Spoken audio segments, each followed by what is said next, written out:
Saudara-saudara kaum muslimin rahimakumullah, harta adalah amanat dan akan kita pertanggungjawabkan.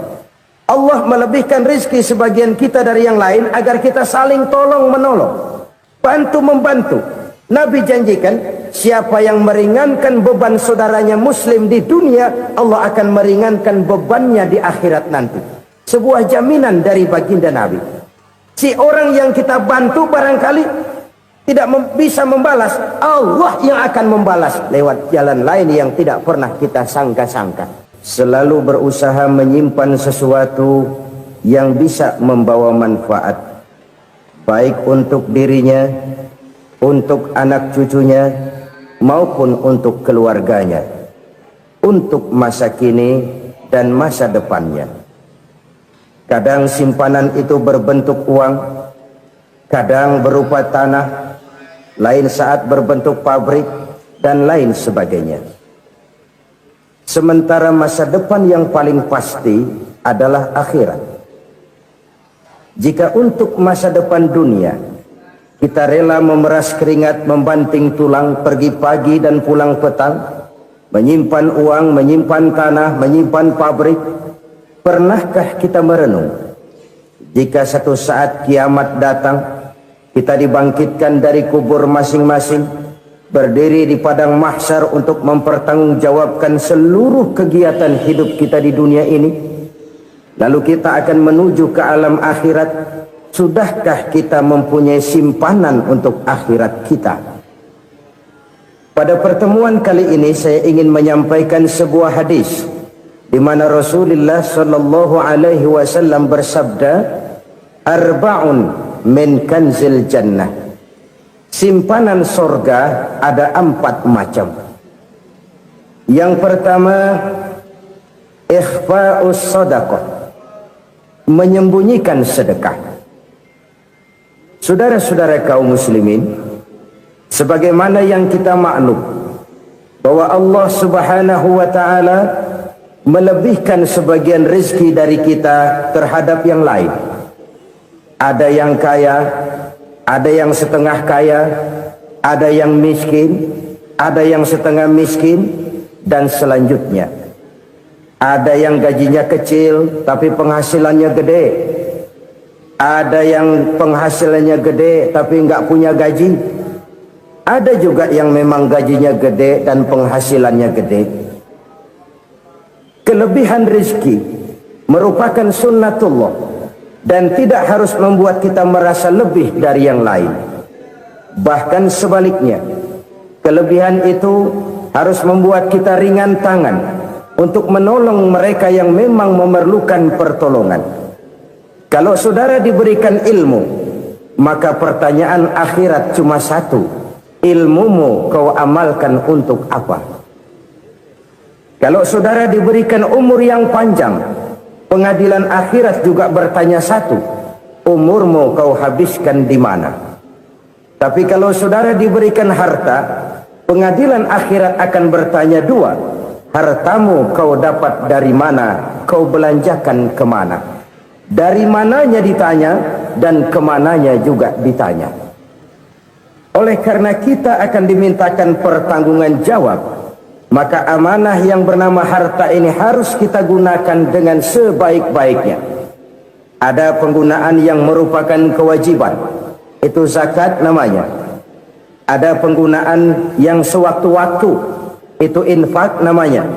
Ada yang lebih sewaktu-waktu lagi, dan itu sedekah namanya.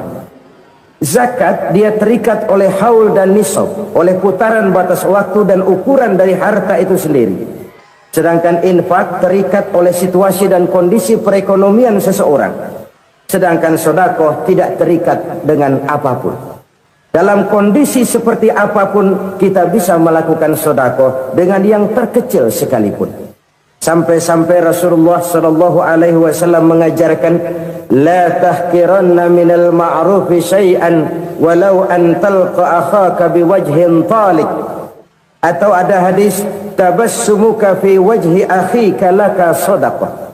Senyumanmu kepada temanmu adalah sedekah. Jadi untuk melakukan sodakoh tidak harus dalam berbentuk uang. Dengan ilmu kita bisa sodakoh, dengan tenaga kita bisa bersodakoh, dengan pikiran kita bisa bersodakoh, bahkan senyum kepada teman itu pun sodakoh. Jadi kalau sodakoh dengan uang memang belum punya uang, nyengir aja banyakin. Itu asal pada tempatnya, jangan lalu ketemu tiang listrik cengengesan. Tentu tidak pada tempatnya dan tidak wajar. Nah, sodakoh yang paling dicintai Allah adalah sodakoh yang disembunyikan. Artinya jauh dari sifat riya. Kan kadang-kadang ada orang sedekah itu disebutkan namanya. Apa tidak bagus? Kalau memang niatnya ikhlas, ya bagus-bagus saja. Untuk memberikan sugesti kepada yang lain. Di Fulan bin Fulan nyumbang sekian, diumumkan. Boleh kalau niatnya untuk memberikan rangsangan kepada yang lain supaya dia menyumbang lebih besar dari orang tadi. Tapi kalau itu mendatangkan riya, maka sedekah yang paling dicintai Allah adalah sedekah yang disembunyikan. Tangan kiri saja tidak tahu apa yang diberikan oleh tangan kanan. Sedekah yang dilakukan dengan ikhlas akan merupakan perbendaharaan surga, tersembunyi dari pandangan orang lain, tidak seorang pun tahu. Karena memang sikap yang baik adalah melupakan kebaikan dan mengingat kesalahan. Itu salah satu ciri orang bahagia. Orang yang selalu mengingat kesalahannya dan berusaha melupakan segala kebaikannya. Kalau dia akan berada kebaikan, dia tidak bisa ikut, dia merasa rugi karena dia merasa belum pernah berbuat baik. Tapi kalau akan melakukan kesalahan baru, dia ingat kesalahan yang sudah-sudah, sehingga terhalang baginya untuk melakukan satu kesalahan baru. Demikianlah saudara-saudara, bahwa Allah melebihkan rizki sebagian kita dari yang lain, agar terjadi tolong-menolong dalam kehidupan ini. Jadi kesenjangan yang nature, kesenjangan yang alami, itu sunnatullah. Ada yang kaya, ada yang miskin, ada yang kelas menengah. Nah, kenapa lalu sekarang kita berusaha mengentaskan kemiskinan? Oleh karena adanya kesenjangan struktural. Kalau yang kaya bisa semakin kaya, kenapa yang miskin tidak bisa naik jadi ikut sedikit kaya? Sebab pada dasarnya Islam adalah agama yang sejak turunnya sudah berupaya memerangi kemiskinan. Bahkan dikatakan kemiskinan itu mendekatkan kepada kekufuran. Orang kalau miskin udah dekat banget sama kafir. Gampang menjadi kafir. Berapa banyak saudara-saudara kita yang oleh karena soal perut, oleh karena soal materi, terpaksa meninggalkan dan menanggalkan akidahnya. Menjual petunjuk yang diberikan Allah dengan kesenangan dunia yang cuma sebentar ini. Na'udzubillah summa na'udzubillah.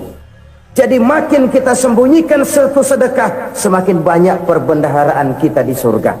Sedekah yang paling dicintai Allah adalah sedekah yang disembunyikan.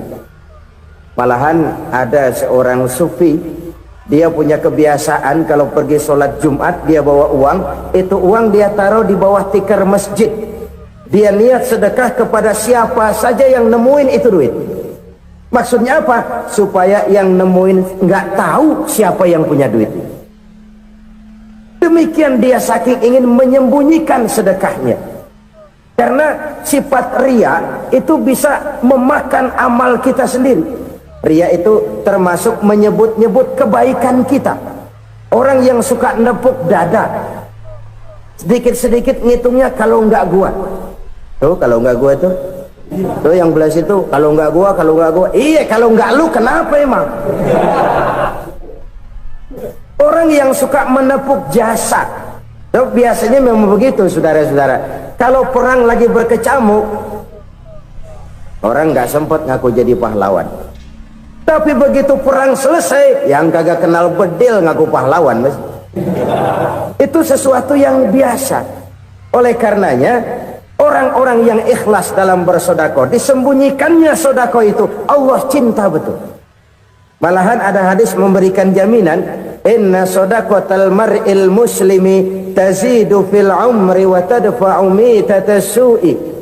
Sesungguhnya sedekahnya seorang mukmin tazidu fil umri, bisa menambah umur panjang, wa tadfa'u mitata su'i, dan menyelamatkan manusia dari mati secara su'ul khatimah.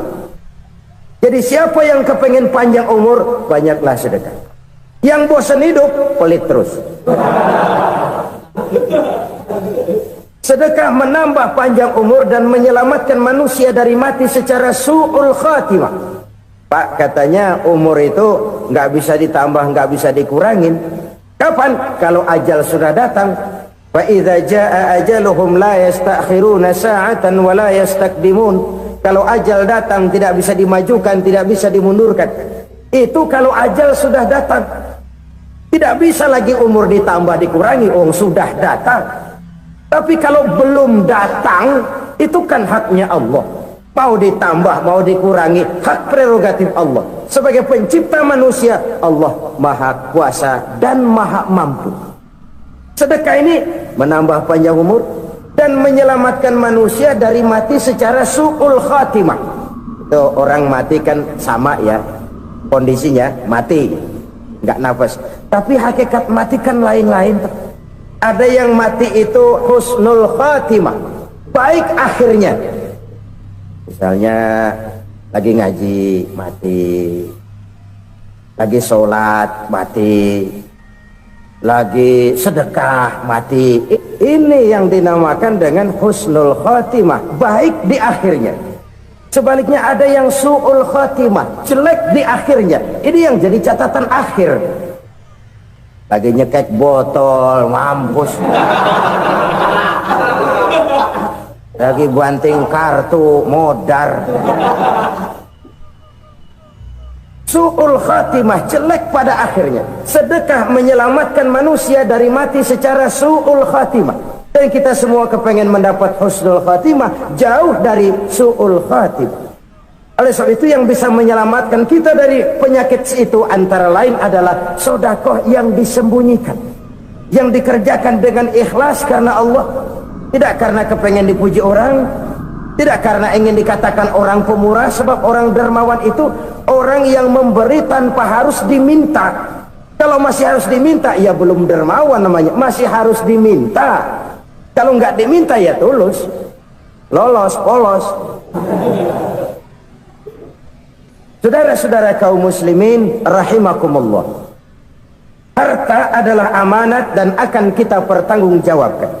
Allah melebihkan rizki sebagian kita dari yang lain agar kita saling tolong menolong, bantu membantu. Nabi janjikan, siapa yang meringankan beban saudaranya muslim di dunia, Allah akan meringankan bebannya di akhirat nanti. Sebuah jaminan dari baginda Nabi. Si orang yang kita bantu barangkali tidak bisa membalas, Allah yang akan membalas lewat jalan lain yang tidak pernah kita sangka-sangka. Ada orang tanya, Pak, ini ada orang nyumbang masjid sambil marah-marah, bagaimana? Saya bilang sumbangannya aja ambil, marahnya jangan. Marahnya jangan diambil, itu urusan dia. Saudara-saudara kaum muslimin rahimakumullah, umat Islam ini kan umat yang punya potensi besar. Kadang kita merenung, kenapa kadang-kadang pembangunan masjid kok lambat sekali? Kalau hotel hari ini peletakan pertama, bulan depan peresmian. Supermarket hari ini peletakan batu pertama, minggu depan peresmian. Tapi kalau sudah yang namanya masjid, kadang-kadang peletakan batu pertama sekaligus jadi batu terakhir. 3 tahun, 4 tahun, campur nebar jalak di jalanan, duit dijaring kayak ikan sepat.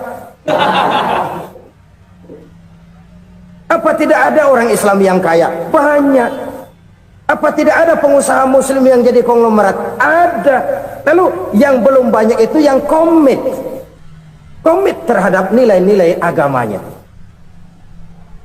Akhirnya kita jatuh jadi umat yang lemah. Belum ada pengusaha konglomerat muslim buka pabrik supermi cap bedug misalnya umpamanya, atau pabrik kecap cap sorban, supaya identitas keislamannya sedikit kelihatan. Kita jatuh jadi umat yang lemah karena potensi tidak terinventarisir dengan baik. Kita ini ibarat kompor yang cuma matengin nasi orang lain. potensi kita dimanfaatkan oleh orang lain. Ukhuwah Islamiyah kita baru terbatas kepada silaturahmi. Ukhuwah di bidang ekonomi kita lemah, ukhuwah di bidang kebudayaan kita lemah, apalagi ukhuwah di bidang politik kita lebih rapuh lagi. Padahal ukhuwah itu adalah totalitas kehidupan manusia, menyangkut ipolek sosbud, memerlukan nilai-nilai ukhuwah. Jadi oleh karena itu mari kita menyadari di dalam harta kita, walaupun kita yang cari pergi pagi pulang sore peras keringat banting tulang, di sana ada harta anak yatim, di sana ada hak masjid, di sana ada hak pesantren, di sana ada hak jihad. Berbahagialah seseorang apabila dia oleh Allah dijadikan keran. Keran itu menyimpan air, tapi tidak untuk dirinya, tapi disalurkannya kepada mereka yang memang memerlukannya. Saudara-saudara kaum muslimin rahimakumullah, ini yang pertama. Jadi perbendaharaan surga adalah menyembunyikan sedekah. Orang lain nggak tahu, kita pun nggak pernah ngitung-ngitung. Kita anggap lewat begitu saja, padahal itu deposit akhirat. Satu. Yang kedua, perbendaharaan surga itu apa? Wa kitmanul musibah, menyembunyikan kesulitan. Kadang orang takut menghadapi kesulitan, tapi makin kita merenung, hidup ini kan sebenarnya urusan. Takut sama urusan ya jangan hidup. Tandanya orang hidup itu kalau punya urusan. Urusan melupakan problem, problem sering menimbulkan kesulitan. Kesulitan bukan untuk ditakuti, tapi untuk diatasi dan dicarikan jalan keluarnya. Siapa sih orangnya yang nggak pernah sulit-sulit? Makin tinggi status sosialnya, makin gede urusannya. Makin tinggi kualitas imannya, makin berat tingkat kesulitannya. Cuma memang yang namanya enak itu seperti pelangi. Biang lala itu nggak pernah di atas kepala kita, di atas kepala orang melulu. Lo sih enak lo, kata kita. Dia juga bilang yang enak kan lo. Pelangi itu nggak pernah di atas kepala kita. Kata tukang beca, aduh enak ya naik Mercy. Kata tukang beca, apa yang di dalam mobil Mercy? Aduh enak bener tukang beca, di jok ngeringkuk ngorok pules bener. Saya kamar pakai AC sejuk, tempat tidur sutra empuk, alga spring bed, kulak kulik nggak bisa pules kalau belum minum Valium, belum tidur. Enak bener tukang beca, di jok ngorok nggak tahu wetan kulon. Si tukang beca bilang yang di Mercy enak, yang di Mercy bilang tukang beca enak. Inilah enak, nggak pernah di atas kepala kita, di atas kepala orang lain melulu enak itu. Nah saudara-saudara, yang merupakan perbendaharaan surga itu orang yang bisa menyembunyikan kesulitan, baik pribadi ataupun rumah tangga. Nih terutama rumah tangga yang jadi soalnya. Kadang-kadang kita ini kalau senang, sebaliknya kalau senang kita diam, kalem aja, cuek. Banyak banget duit kita bawaan, diam aja udah, malah ketemu orang takut. Tapi begitu susah sekampung tahu. Padahal Nabi mengajarkan perbendaharaan surga itu menyembunyikan musibah, menyembunyikan kesulitan. Kalau enak cerita sama orang-orang, kalau nggak enak rasain sendiri, tekan sendiri, atasin sendiri. Kita kan sebaliknya, tenang kita diam, asal lagi susah paling tidak kita nyari teman buat cerita kesusahan. Siapa orangnya yang nggak pernah susah? Cuma soalnya bagaimana kita mengatasi kesusahan itu sendiri. Begitu juga misalnya kalau orang sudah berumah tangga, itu orang tuanya harus menjadi tempat dia cerita yang enak-enak saja.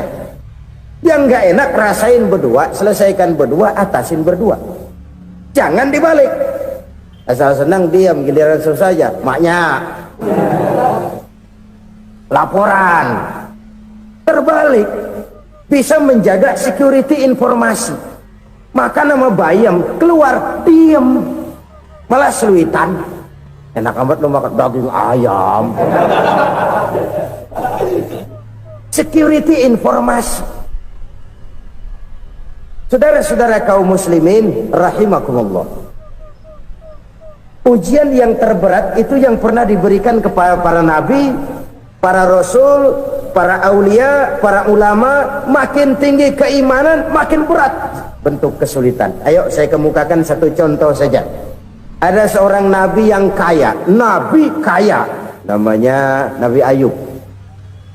Iblis kalau orang begini kan keki, ibadahnya rajin, kaya. Nih yang kayak begini susah digodain. Kalau ibadahnya rajin, miskin, kali bisa disogok. Sini imannya mantap, ibadahnya rajin, kaya, nabi lagi. Oh, tapi namanya iblis, nggak kurang akal. Laporan, Tuhan, kenapa Les? Ya ini bahasa saya, bahasa Qurannya sih nggak gitu. Itu hambamu yang namanya Ayub, dia rajin ibadah cuma karena dikasih kaya aja. Coba kasih miskin dia, berhenti dia sembahyang. Ah, kamu bisa aja. Saya tahu Ayub itu hambaku yang ikhlas. Saya buktiin Tuhan, silahkan. Dibuktiin lah, iblis turun ke alamin. Yang mula-mula dia lakukan, dia rusak sawah ladang Nabi Ayub. Dia binasakan binatang ternak Nabi Ayub. Sehingga dalam waktu singkat, jatuhlah Nabi Ayub dari orang paling kaya jadi orang paling miskin. Beliau masih ibadah di mihrab dalam masjid. Datang iblis. Saudara Ayub, ya, lagi ngapain? Ibadah. Nyembah Allah, nyembah Allah. Oh, percuma. Kenapa? Tuhan yang ente sembah nih, dia udah bikin miskin ente.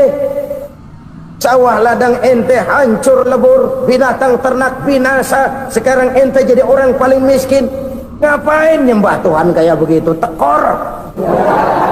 Udah berhenti dah ibadah, berhenti ibadah. Ini iblis sama Tuhan laporannya lain, yang dikerjakan kepada Nabi Ayub juga lain. Benar begitu iblis, kata Nabi Ayub. Iya, sawah ladang saya habis, buras. Binatang ternak saya binasa, binasa. Saya miskin, bangpak. Apa jawab Nabi Ayub? Bukan innalillahi, ya ini hebat. Alhamdulillahillazi a'tani wa akhza minni. Segala puji bagi Allah yang telah memberikan harta kepada saya dan sekarang mengambilnya lagi. Alhamdulillah. Allah yang ngasih, Allah yang ambil. Itu mah urusan Allah. Iblis cuman ibadah jalan terus, sujud lagi Nabi Ayub. Iblis seleher gondok banget. Dasar Nabi nggak mempan dia apa-apain. Miskin malah alhamdulillah. Allah yang ngasih, Allah yang ngambil. Jadi kalau kita tidak komit, kita tidak terikat kepada kaya, miskin, senang, susah, apa yang bisa bikin kita susah? Jadikan kekayaan, kemiskinan, jadikan senang, susah sebagai anak buah yang bisa kita atur.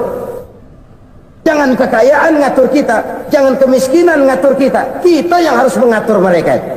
Senang, susah, kaya, miskin, bahagia, sengsara, jadikan itu anak buah yang bisa kita atur. Kalau sekarang kita kaya, lain saat boleh jadi kita miskin, semiskin-miskinnya. Allah yang ngasih, Allah yang ngambil. Tenaga mana yang bisa menghalangi? Ibadah jalan terus. Iblis makin gondok. Dasar Nabi loh. Akhirnya apa? Nabi Ayub dikerjain, diberikan penyakit. Demikian fatal penyakitnya. Bayangin, udah miskin sakit. Masya Allah. Miskin sakit. Sakitnya nggak lama, kira-kira 16 tahun. Istrinya 3, 2 mental minta ceraiin. Ngerawatin laki bengek begini. Senang belum tentu, susah udah pasti nih. Cerai aja, cerai dah. Cerai. Tinggal satu Siti Rahmah yang setia menemani beliau. Sesetia-setianya hati perempuan. Satu saat Siti Rahmah bilang, "Bang, iya, abang kan Nabi bang. Lalu namanya Nabi kan doanya jarang meleset bang. Maksud kamu minta kenapa sih sama Tuhan biar abang sembuh baik dah bang?" Siti Rahmah, iya. Saya sakit berapa tahun sih dah? 16 tahun bang. Sebelum ini saya sehat berapa tahun? Ya kira-kira 60 tahun bang. Nah coba ente banding-bandingin Rahmah. Saya dikasih sehat 60 tahun. dikasih sakit 16 tahun, sudah nggak sabar mau doa kepada Allah minta sembuh. Saya malu kepada Allah. Diuji dengan yang luar biasa seperti ini, tidak mengganggu stabilitas kehambaannya. Dia tetap menghamba kepada Allah Subhanahu wa ta'ala. Saudara-saudara kaum muslimin rahimakumullah, kunci menghadapi kesulitan itu apa? Allah jelaskan dalam satu ayat, wa basyiris sabirin alladzina iza asabathum musibah qalu inna lillahi wa inna ilaihi raji'un. Gembirakan orang-orang yang sabar. Siapa mereka itu? Yang apabila mendapat musibah mereka kembali kepada keyakinan dasar, segalanya dari Allah dan segalanya akan kembali kepada Allah. Ini konsepsi dasar dari sikap muslim dalam menghadapi berbagai kesulitan. Segalanya dari Allah, segalanya akan kembali kepada Allah. Kalau ini sudah kondisi dasarnya, maka kita akan lapang menghadapi kenyataan bagaimanapun pahitnya. Apakah itu namanya miskin, apakah itu namanya sakit, bahkan maut sekalipun, segalanya dari Allah, segalanya akan kembali kepada Allah. Ini sikap hidup, bukan sekedar ucapan. Kita kadang-kadang menjadikannya sebagai ucapan, mulutnya sehingga berhenti innalillahi wa inna ilaihi raji'un, tapi nangisnya terus gerung-gerungan. Bukan itu, ini kesadaran moral. Kalau segalanya dari Allah, segalanya kembali kepada Allah, kan sebenarnya cuma nunggu giliran. Hari ini saya nyembayangin dia, entah hari apa saya disembayangin orang. Hari ini saya antar dia ke kubur, entah hari apa orang nganterin saya ke kubur. Hari ini saya tahlilkan dia, entah nanti kapan orang tahlilkan saya. Segalanya dari Allah, segalanya akan kembali juga kepada Allah. Oleh sebab itu saudara-saudara, kesulitan bukan untuk ditakuti. Kesulitan justru untuk diatasi, dicarikan jalan keluarnya. Dan tidak ada orang yang tidak pernah mendapat kesulitan. Tidak ada.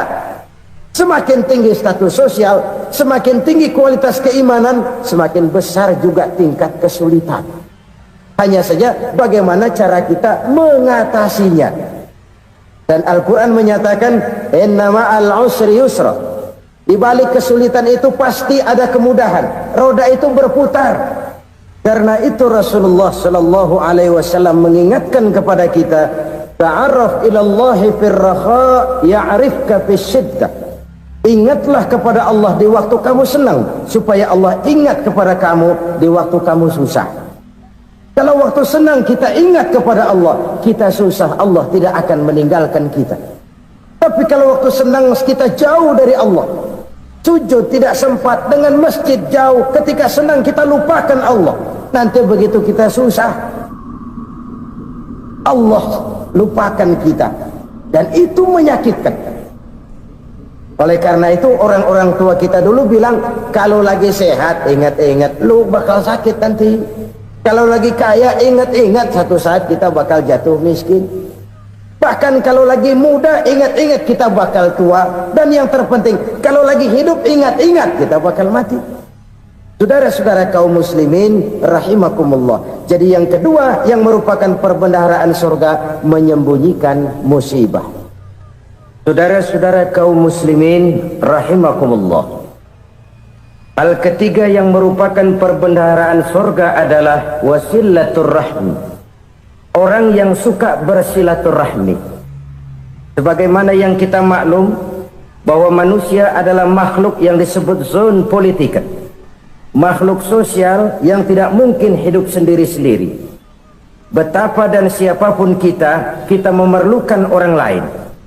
Bodoh betul manusia kalau tinggal di tengah masyarakat tapi tidak mau bermasyarakat. Merasa hebat sendiri, pinter sendiri, gagah sendiri, kaya sendiri. Mungkin kalau mati juga ngubur sendiri. Jangankan kita di sini, di sorga saja Nabi Adam waktu sendirian bengong melulu, mondar mandir. Allah tegur dam sepi dam. Ya ini kalau bahasa saya. Iya Tuhan, sepi ini nggak ada coret-corekan pisan ini. Diciptakan Siti Hawa baru anteng Nabi Adam. Itu di sorga. Cobalah. Umpamanya saudara tinggal di Jakarta nih. Kayak bener. Apaan aja di Jakarta punya saudara dah. Jembatan Semanggi ambil. Monas, Buntel bawa pulang. Hotel-hotel ambil semua. Cuman tinggal di Jakarta sendirian, apa enaknya? Betapa dan siapapun kita perlu orang lain. Tidak ada seorang pun yang bisa memenuhi kebutuhan hidupnya secara sendiri-sendiri. Nah, Islam telah menyelamatkan manusia dari ras diskriminasi, mengikat manusia dengan persaudaraan yang berlandaskan kepada akidah. Karena itu dianjurkan bersilaturahmi. Bahkan Nabi menyatakan, man arada ayyubsata lahu fi rizqihi wa yunsa'a fi atharihi falyasil rahimah. Siapa yang kepengen diluaskan rezekinya dan dipanjangkan usianya, banyaklah ia bersilaturahmi. Siapa yang kepengen dimudahkan rezekinya, hendaknya ia banyak bersilaturahmi.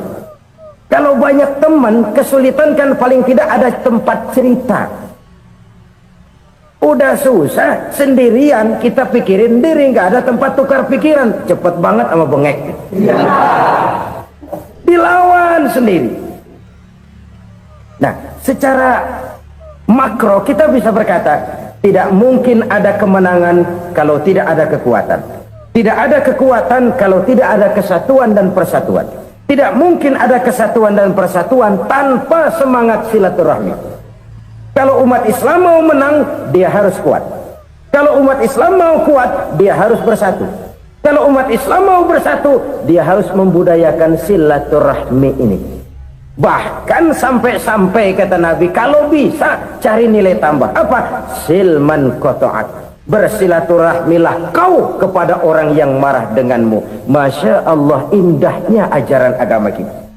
Orang yang marah pun kepada kita, kata Nabi, kalau bisa bersilaturahmilah kepadanya, kepada orang yang marah itu. Di situ nilai tambah. Cuman jujur nih hadis, ngucapinnya gampang, ngamalinnya yang berat banget. Orang marah sama kita disuruh silaturahmi, ada apa malu? Lu marah, ada gua marahan lagi. Gue pikirin. Saudara-saudara kaum muslimin rahimakumullah.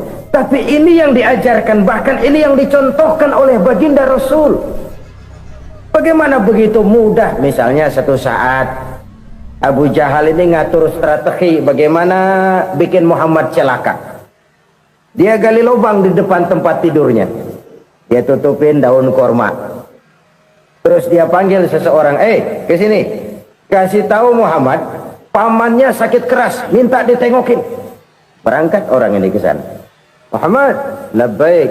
Pamanmu sakit keras, dia minta ditengokin. Baik, saya akan datang menjenguk beliau. Berangkatlah Nabi ke rumah Abu Jahal tanpa prasangka apapun. Abu Jahal udah pasang setil, selimut 3 rangkap setengah dipakai, persis kayak orang meriang. Tapi sembari ngintip dari balik selimut, begitu Muhammad buka pintu, nah masuk perangkap nih. Muhammad jalan menuju tempat pembaringan. Makin lama makin dekat, makin lama makin dekat, makin dekat ke lubang yang dipasang oleh Abu Jahal itu. Dalam hati Abu Jahal, terus dah jatuh, mampus dah lo ini. Mampus lo hari ini nih. Apa yang terjadi? Malaikat Jibril datang. Muhammad, pamanmu cuma pura-pura sakit. Di depan tempat tidurnya ada lubang perangkap supaya kamu jatuh ke situ. Sudah, kamu pulang. Balik kanan Nabi. Sudah hampir jatuh ke lubang, balik kanan, pulang. Bayangin kecewanya Abu Jahal. Muhammad dikit lagi, Muhammad dikit lagi. Enggak paman, saya pulang aja. Emosi bangun dari tempat tidur, enggak sadar kalau lagi pura-pura sakit. Lompat ngejar Nabi, dia lupa dengan lubang yang dia gali. Pusrak, nyemplung sendiri ke dalam lubang.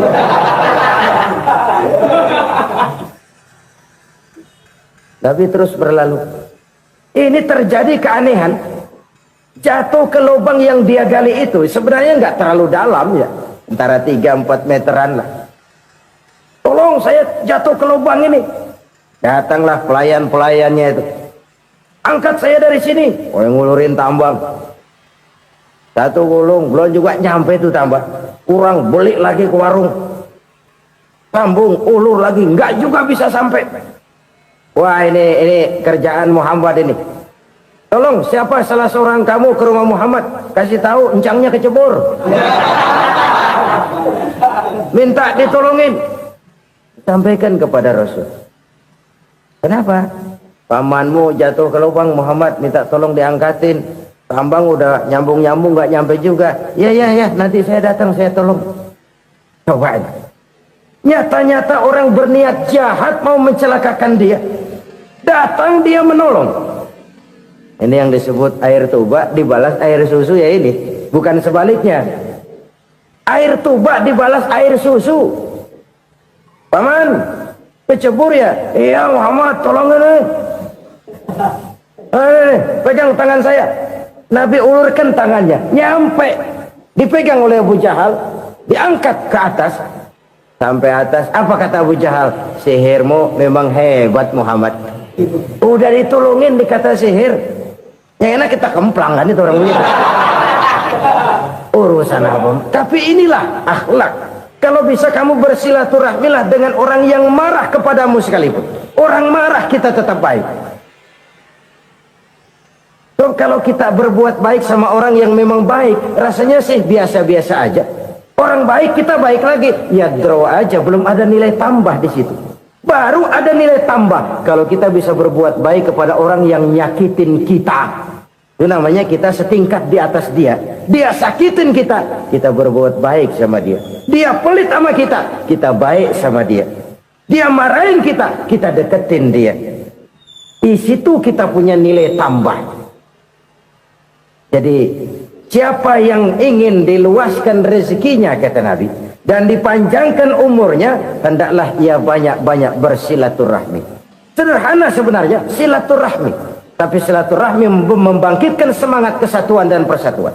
Kesatuan dan persatuan melahirkan kekuatan.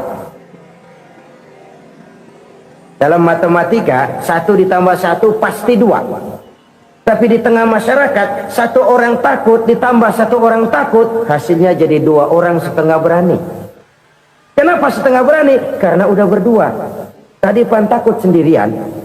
Kalau dia kumpul turu-turu takut lah jadi berani. Kita yang lemah, kita yang tidak berdaya, kita yang miskin, kalau mau kompak bersatu, apa yang nggak bisa kita kerjain? Apalagi tinggal di kota besar, pilihan cuma 2. Bertahan atau minggir. Bertahan atau minggir.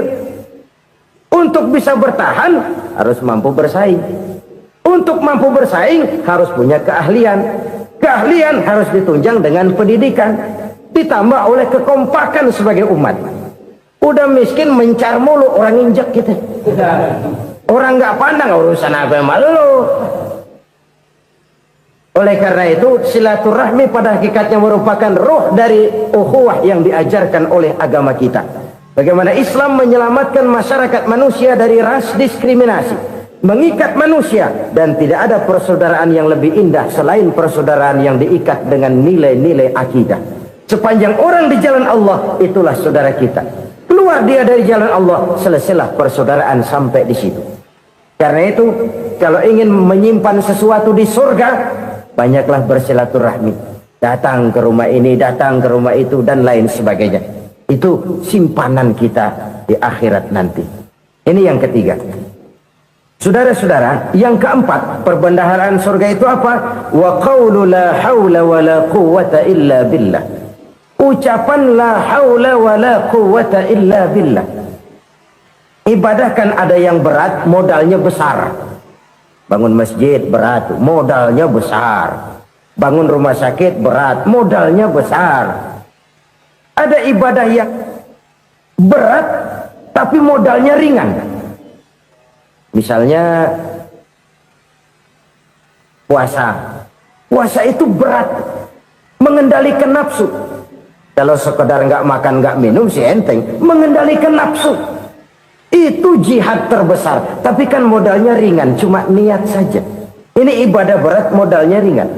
Ada ibadah yang ringan, modalnya juga enteng. Seperti termasuk ucapan la haula wa la quwwata illa billah. tanpa sadar. La haula wala quwata illa billah. Nyelengin tuh di surga. Nyelengin, kita nggak terasa. Nyelengin simpenan akhirat. La haula wala quwata illa billah. Nyimpan lagi. Kaget. La haula wala quwata illa billah. Nyimpan lagi. Banyak simpenan. Walaupun sebenarnya yang dimaksud di sini adalah kesadaran batin. Bahwa tidak ada daya dan kekuatan kecuali Allah. Itu intinya.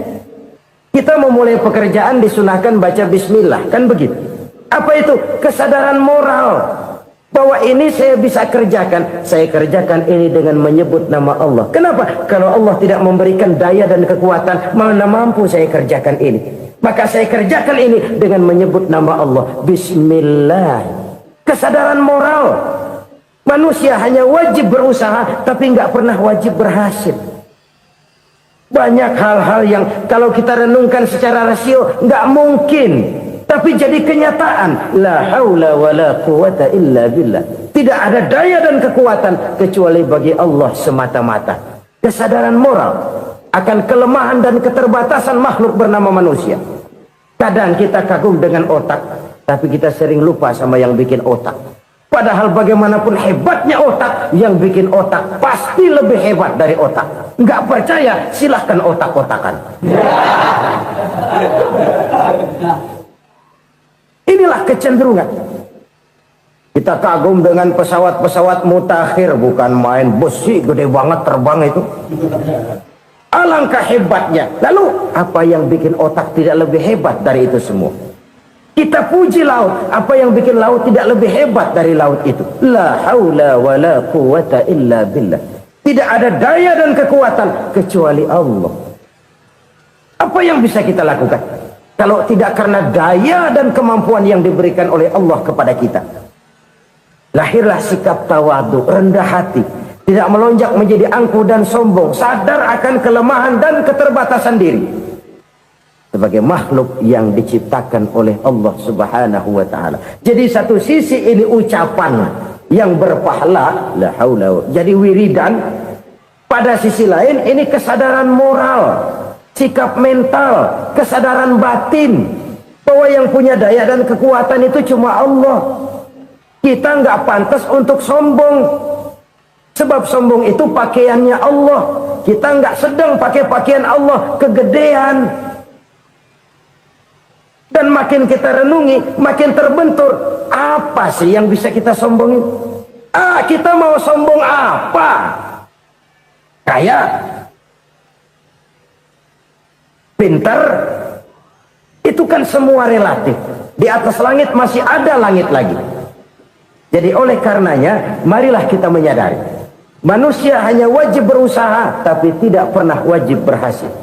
Yang berusaha saja tidak wajib berhasil, apalagi yang tidak berusaha.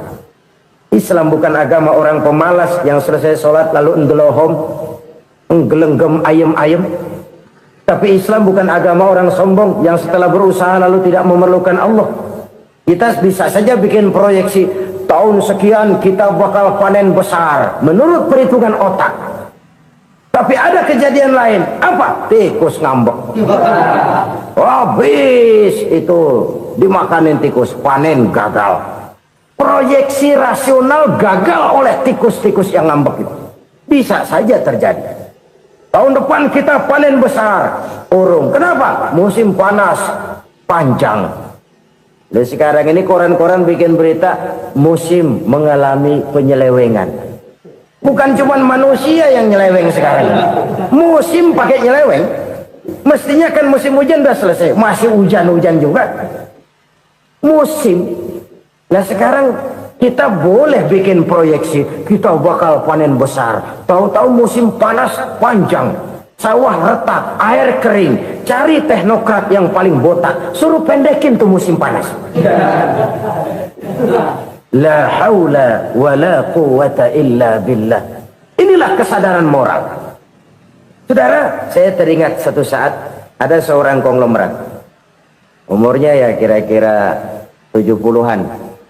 Satu saat dia ditanya oleh wartawan, "Pak, umur Bapak berapa sih?" "Ya paling 10 tahun." 10 tahun. 10 tahun. Anak bapak berapa orang? Satu saja. Satu. Harta bapak berapa? Ya paling-paling bangsa 7 juta kali. 7 juta? Iya. Pak, kenapa bapak bohongi saya? Bapak punya buku biografi. Koran-koran, majalah-majalah banyak memuat cerita riwayat hidup bapak. Saya tahu umur bapak 70. Kenapa bilang cuma 7 tahun? Saya tahu anak bapak 8. Kenapa cuma bilang 1? Saya tahu harta bapak miliaran, mungkin triliunan. Pabrik di mana-mana, bank di mana-mana. Kenapa bilang uang bapak cuma 7 juta? Nah, kata si konglomerat tadi, kamu benar nak, kamu benar. Umur saya kalau jumlahnya memang 70 nak. Cuman ingat-ingat saya, baru 7 tahun terakhir ini saya sujud. Baru 7 tahun terakhir ini saya berusaha dekat dengan Allah. Saya laksanakan perintahnya, saya jauhi larangannya. 7 tahun inilah rasanya yang ada nilainya di hadapan Allah. Yang 63 tahun matong, kelabu, kelem umur gue.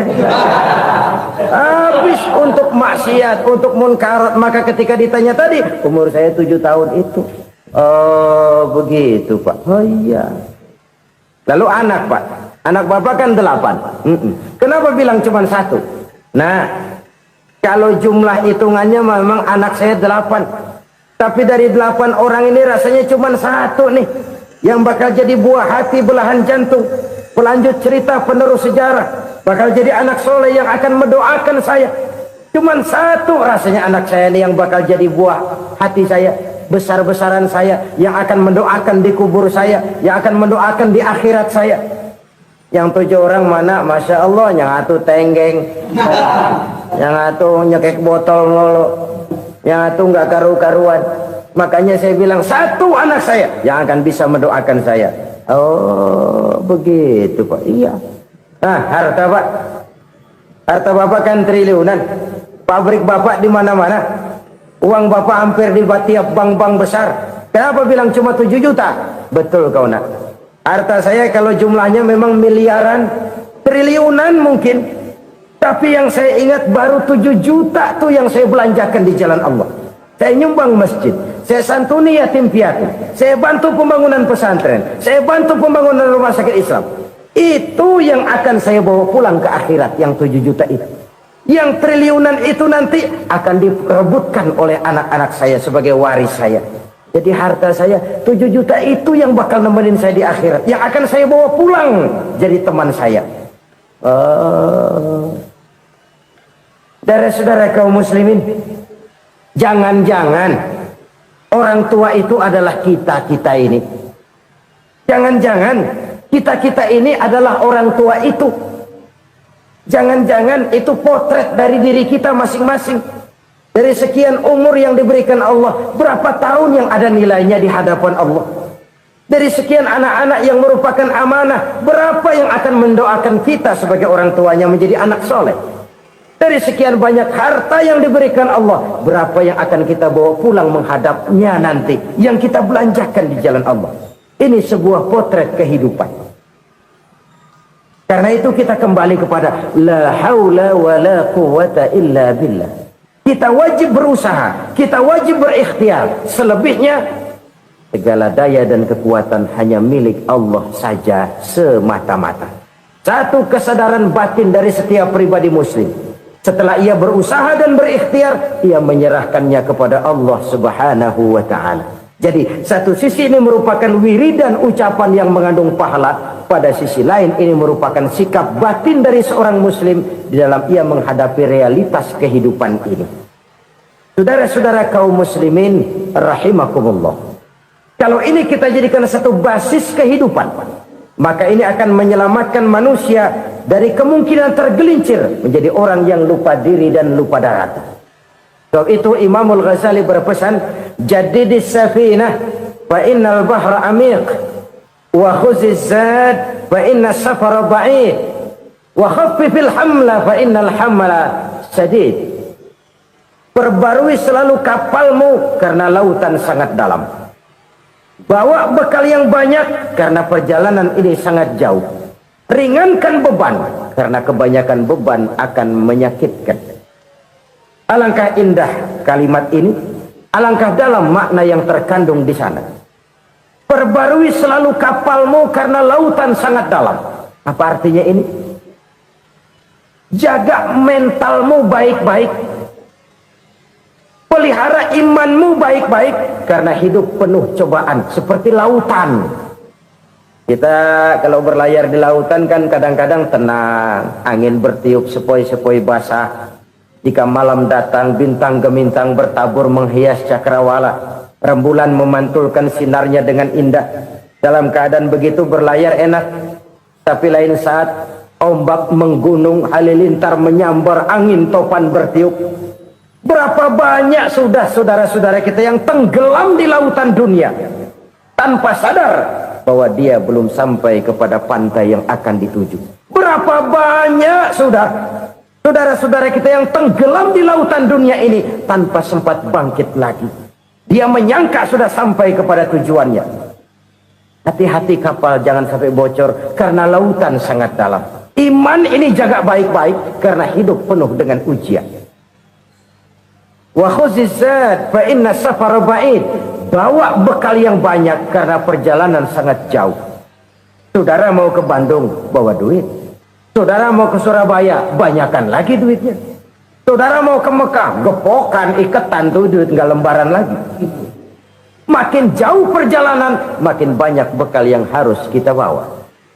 Kalau saudara dari Jakarta mau ke Surabaya, kagak bawa duit berangkat juga, itu sih bukan berani namanya, nekat. Sampai Surabaya belum tentu, sengsara di jalan udah pasti. Kenapa? Nggak bawa bekal berangkat.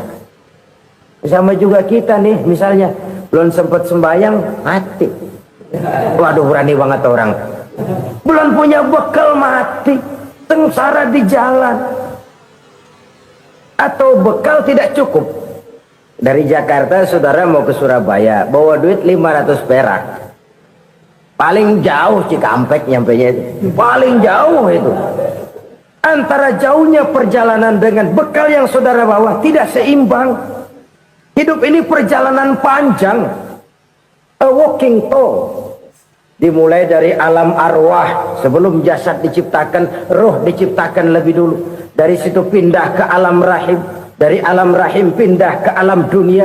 Dari alam dunia pindah ke alam barzah. Baru menuju akhirat. Satu perjalanan panjang. Kalau bekal tidak bawa, sengsara di jalan. Bawa bekal yang banyak karena perjalanan ini sangat jauh. Wa khaffifil hamla, ringankan beban karena beban itu cuma akan menyulitkan. Kalau bekal itu sih keperluan, tapi beban nggak kita perluin, cuma ngeberat-beratin. Apa ini beban? Dosa, kecurangan, kebatilan, kesoliman, ketidakadilan, kesewenang-wenangan. Itu akan jadi beban kita di akhirat. Alangkah celakanya, perjalanan panjang, bekal tidak bawa, beban kelewat banyak, alamat sengsara di jalan. Pahala tidak ada, dosa berlipat ganda. Na'udzubillah, summa na'udzubillah. Kalau kita rangkum nasihat Al-Ghazali dengan kisah si konglomerat tadi, kita akan mengambil kesimpulan. Pertama, bekal terbaik dalam menghadapi gejolak kehidupan ini tidak lain adalah iman. Yang kedua, pahala dan dosa. Dua hal kontroversial. Pahala adalah bekal, dosa adalah beban. Tapi kita sekarang kan tidak begitu terangsang kepada yang abstrak. Orang berlomba mencari yang konkret-konkret saja, yang real. Kalau memang dosa, benjol dong, kira-kira begitu. Kira-kira begitu. Persis orang Yahudi dulu. Orang Yahudi itu kan pernah minta kepada Nabi Musa, Ya Musa, lan nu'mina laka hatta narallaha jahrah. Musa, kami nggak bakal mau beriman kepada Allah kalau belum kami lihat Allah ada nongkrong di depan kami. Kalau memang Tuhan ada, taruh dong di depan kami. Mau yang konkret-konkret saja. Kalau memang dosa, benjol dong. Kalau memang pahala, berasa dong. Orang terangsang kepada yang real, yang konkret-konkret saja. Karena itu untuk mengejar dosa orang mau bayar, tapi untuk mengejar pahala walaupun tidak bayar orang segan. Ini yang dikatakan oleh Nabi, kamu mengharapkan ke surga tapi kamu berat melaksanakan sesuatu yang bisa membawa kamu ke surga. Kamu ingin jauh dari neraka tapi tiap saat kamu lakukan perbuatan-perbuatan yang justru menjerumuskan kamu ke neraka. Idda'aitum an-najata minan nar wa ramaitum fiha anfusakum. Kamu ingin selamat dari neraka tapi kamu lemparkan diri kamu ke neraka. Kamu ingin masuk surga tapi berat sekali kamu melakukan perbuatan-perbuatan yang bisa menyampaikan kamu di surga. Saudara-saudara kaum muslimin rahimakumullah. Jadi hal keempat yang merupakan perbendaharaan surga adalah la haula wa la quwwata illa billah. Satu sisi ini merupakan ucapan yang memperberat timbangan akhirat. Pada sisi lain ini merupakan sikap hidup seorang muslim. Kesadaran batin yang sangat dalam bahwa tidak ada daya dan kekuatan kecuali Allah. Dan itu kita simbolkan pada saat memulai pekerjaan dengan Bismillah, dengan menyebut nama Allah. Satu kesadaran moral, saya hanya bisa melakukan ini karena diberikan daya dan kekuatan oleh Allah. Lahirlah sikap tawadu, rendah hati, tidak melonjak menjadi angkuh dan sombong. Saudara-saudara, sampai sini dulu jumpa kita kali ini. Semoga 4 perbendaharaan surga ini dapat kita lakukan, yang kelak akan merupakan bekal kita di kemudian hari nanti. Amin ya rabbal alamin. La ilaha illallah, bahwa tidak ada Tuhan yang perlu disembah selain daripada Allah subhanahu wa ta'ala. Ini hakikatnya merupakan inti daripada ajaran rasul-rasul terdahulu. Kenapa? Seluruh rasul bersumber dari satu sumber yang sama, yaitu dari Allah subhanahu wa ta'ala. Maka prinsip ajaran ketuhanan yang mereka bawa tentu saja sama. Nabi Adam mengajarkan la ilaha illallah, Nabi Nuh mengajarkan la ilaha illallah, cuma tentu sambungannya Nuh Rasulullah. Nabi Ibrahim mengajarkan la ilaha illallah, Ibrahim Rasulullah. Nabi Musa mengajarkan la ilaha illallah, Musa Rasulullah. Bahkan Nabi Isa mengajarkan la ilaha illallah, Isa Rasulullah. Dan Nabi Muhammad mengajarkan la ilaha illallah, Muhammadur Rasulullah. Akhlak manusia kepada Allah dengan menanamkan tauhid. Jadi kalau ingin berakhlak yang benar kepada Allah, jaga tauhid, pegang teguh akidah. Saudara-saudara kaum muslimin rahimakumullah, lawan daripada tauhid adalah kufur. Kufur bisa 2, bisa kufur iman, bisa kufur nikmat. Kufur itu sifatnya, kafir itu orangnya. Ada orang kufur iman, dan ini merusak akhlak kepada Allah subhanahu wa ta'ala. Kufur iman itu kadang-kadang bentuknya syirik, orangnya disebut musyrik. Kufur iman itu kadang-kadang bentuknya nifaq, orangnya disebut munafik. Kufur iman itu kadang-kadang bentuknya riddah, orangnya disebut murtad. Ini merupakan jenis daripada kufur-kufur iman dan tergelincirnya manusia daripada akhlak kepada Allah subhanahu wa ta'ala. Benar, di zaman sekarang kita tidak menyembah berhala. Memang di zaman sekarang kita tidak menyembah patung. Iya, kita tidak berkeyakinan Tuhan lebih dari satu. Tapi kadang-kadang akhlak kita kepada Allah sering lentur dan luntur, sering bergoyang dan tergoncang, sering kena erosi dan polusi. Bahwa kita tidak menyembah Latta, Uzza, Manat dan Hubal seperti masyarakat jahiliyah dahulu, memang. Tapi Latta zaman sekarang, Uzza zaman sekarang, Manat dan Hubal di zaman sekarang, berhala-berhala di abad kita sekarang ini, kadang-kadang bernama harta, kadang-kadang bernama wanita, kadang-kadang bernama tahta, mungkin juga bernama Toyota. Sesuatu yang lebih kita agungkan daripada Allah, menjelmalah dia menjadi berhala-berhala di zaman kita sekarang ini. Manakala kita di kantor sudah lebih takut kepada kepala bagian kita daripada kepada Allah, maka Tuhan kita barangkali adalah kepala bagian kita. Manakala kita sudah lebih takut kepada manusia daripada kepada Allah, bergeserlah akhlak kita kepada Allah, mengagungkan manusia dan menomorduakan Allah. Maka di zaman sekarang akhlak kita kepada Allah sering kena erosi, sering kena polusi. Mungkin karena sulitnya lapangan kerja, tingginya tensi ekonomi, persaingan hidup yang makin tajam, sulitnya mencari lapangan kerja, orang kadang-kadang nekat, sedikit pertimbangan, picik pandangan, mudah melakukan potong kompas, sehingga terjadilah perbuatan-perbuatan yang memelencengkan akhlak kita kepada Allah Subhanahu wa ta'ala. Kadang-kadang terjebak mempercayai selain daripada Allah. Kadang-kadang terjebak di dalam mengagungkan yang selain daripada Allah lebih dari yang seharusnya. Terkenalah akhlak kita kepada Allah jaringan-jaringan erosi dan polusi. Kufur sebagai lawanan daripada tauhid merupakan sifat daripada orang yang tidak berakhlak kepada Allah. Bentuknya pertama bisa syirik. Syirik itu artinya meyakini ada Tuhan lain selain daripada Allah. Itu yang namanya syirik. Jadi percaya Tuhan ada, cuman Tuhannya kelebihan. Itu yang disebut syirik, dan itu merupakan cerminan dari akhlak yang rusak kepada Allah Subhanahu wa ta'ala.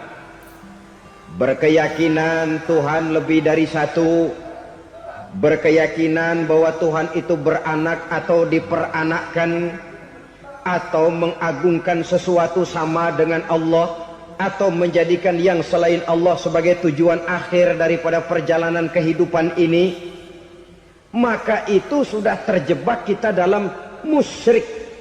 Dan syirik satu dosa yang tidak berampun. Bahasa kasarnya, yang namanya syirik itu jenis bapak moyangnya dosa. Saudara-saudara, sebab itu saya pesan, kalau memang terpaksa, biasanya yang tinggal di kota-kota besar itu kalau tidak kepengen dosa kan susah. Kalau terpaksa harus bikin dosa, cari yang kecil-kecil saja, yang kira-kira taubatnya gampang. Umpamanya pulang sholat Jumat nukar sendal, umpama, yaitu jelas dosa. Tapi dosa yang taubatnya agak mudah. Jangan sampai terjebak ke dalam syirik, menyekutukan Allah. Kalau sudah menyekutukan Allah, Allah dimadu, murka benar Allah kepada kita. Innallaha la yaghfiru ayyushraka bih wa yaghfiru ma duna dzalika liman yasha. Allah tidak akan memberi ampun kepada orang yang menyekutukannya dengan sesuatu, tapi Allah mau mengampunkan dosa yang selain itu bagi orang yang dikehendakinya.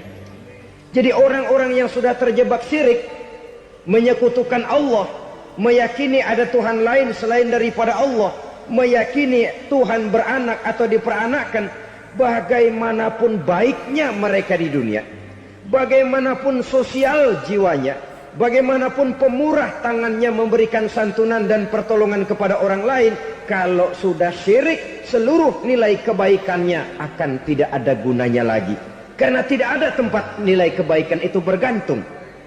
Sedangkan kita berbuat baik agar diterima oleh Allah. Kalau Allahnya marah kepada kita, siapa yang akan menerima nilai kebaikan itu sendiri? Ini bentuk yang pertama. Yang nyata-nyata menyembah berhala, syirik. Yang nyata-nyata beriktikad Tuhan lebih dari satu, syirik. Atau yang tersamar. Yang tersamar itu yang sering jadi penyakit kita. Saya sejak ada perkutut ini di rumah, perkutut. Saudara-saudara, yang merusak akhlak kepada Allah, yang merusak tauhid setelah syirik, bisa juga berbentuk nifak.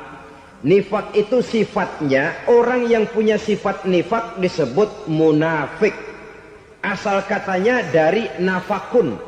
Nafakun itu satu lubang yang punya dua muka, seperti goa, ada tempat masuk, ada tempat keluar. Maka munafik orang yang punya dua muka. Kalau bahasa kita, pandai bermain minyak di atas air. Manis jika berhadapan, balik belakang lain bicara. Sehingga apa yang dinamakan nifak, kata Imam Ali Al-Jurjani dalam kitab ta'rifatnya, izharul imanu bil lisan wa kitmanul kufri bil qalbi.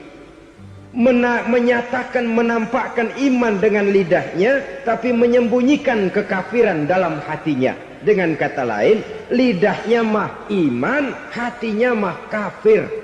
Padahal hati itu yang dilihat, padahal hati itu yang dinilai. Kenapa lidahnya mengaku iman? Ya mungkin karena kepepet, mungkin karena kepentingan, mungkin karena ingin mencari kelemahan orang, lalu dia pura-pura beriman. Tapi sesungguhnya hatinya kufur. Ini merupakan penyakit munafik. Dan terus terang, menghadapi orang munafik jauh lebih berat daripada menghadapi orang kafir. Kenapa? Munafik ini kan musuh dalam selimut. Mau dibilang musuh nyata-nyata, apalagi di zaman Rasul ya, ketika periode Madinah, berat sekali menghadapi orang munafik. Mau dibilang kafir, kalau ketemu assalamualaikumnya medok juga.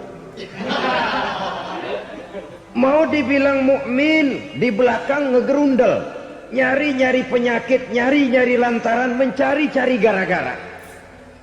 Kalau kafir jelas kafirnya, kalau musyrik jelas musyriknya. Tapi munafik, di depan kita dia mengaku beriman, di belakang kita dia caci maki kita. Maka demikian rupa watak orang munafik, Allah benci betul. Sampai dalam Quran orang munafik itu divonis innal munafikin fid darkil asfal minan nar. Orang-orang munafik di dasar jurang neraka yang paling bawah, keraknya neraka. Saudara-saudara kaum muslimin rahimakumullah, sebab munafik sangat berbahaya, membahayakan umat, membahayakan agama. Di depan kita mereka ngaku pura-pura beriman, kalau pidato luar biasa, memuji agama setinggi langit, menampakkan seolah-olah dia orang yang dekat dengan agama. Saudara-saudara, agama penting, agama mutlak. Tapi yang ngomong begitu agamanya apa? Remeng-remeng. Cuma sekedar lipstick, cuma sekedar dekorasi, cuma sekedar kamuflase, buat ngibuli orang lain. Dia mengaku beragama, mengatakan agama mutlak, menganggap agama penting, seolah-olah memperhatikan benar tentang tatanan kehidupan beragama, tapi sebenarnya di hatinya tidak lebih berkecamuk penyakit-penyakit kufur. Maka sifat munafik ini termasuk menodai tauhid, artinya merusak akhlak kita kepada Allah Subhanahu wa ta'ala. Sifat yang ketiga yang juga merusak akhlak kita kepada Allah dinamakan riddah. Riddah itu sifatnya, orang yang punya sifat riddah disebut murtad. Murtad keluar dari Islam. Keluar dari Islam tentu tadinya di dalam Islam. Oleh satu perbuatan dia bisa menjadi murtad. Misalnya tadinya dia iman benar kepada Allah, tapi melarat. Kadang-kadang sehari masak, 3 hari libur. Akhirnya oleh kesulitan ekonomi dia tidak kuat. Ada yang menawarkan kebaikan, dibawain supermi, dibawain obat-obatan, diberikan beras. Goyah imannya. Keluar dia dari Islam, ikut agama orang yang memberikan pertolongan kepadanya, memilih kesenangan sebentar dengan mengorbankan kebahagiaan yang kekal. maka orang semacam itu riddah sifatnya, murtad orangnya, keluar dari Islam. Dan yang menyebabkan kita murtad bukan cuma orang nyata-nyata memproklamirkan diri keluar dari Islam tapi lalu mengikuti agama orang lain, bukan cuma itu. Mengakui ada Rasul lagi sesudah Nabi Muhammad bisa menyebabkan kita murtad. Mengingkari nikmat Allah bisa menyebabkan kita murtad. Meyakini semua agama benar bisa menyebabkan orang menjadi murtad. Meragukan kesempurnaan dan kelengkapan Al-Quran bisa menyebabkan orang jadi murtad. Mengingkari sunnah bisa menyebabkan orang menjadi murtad. Banyak hal-hal yang bisa mendatangkan penyakit riddah dan membuat pelakunya menjadi murtad. Dan ini menodai akhlak kita kepada Allah Subhanahu wa ta'ala.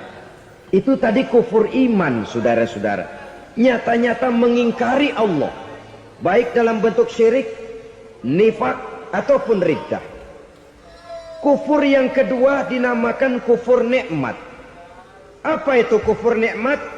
Sitru nikmatil mun'im au ya'malu fi mukhalafatil mun'im. Menutup-nutup nikmat Allah atau melakukan perbuatan yang menentang, bertentangan dengan kehendak yang memberikan nikmat. Jadi kufur nikmat pertama, nutup-nutupin Tuhan. Tuhan jalingin. Duit lu banyak amat, dari mana? Gua kerja. Lalu kerjanya nomor satu. Orang yang berakhlak kepada Allah, dia akan menjawab, kamu uangnya kok banyak, dari mana? Rizki dari Allah. Caranya, saya kerja. Kerja itu cara, rizki itu dari Allah datangnya.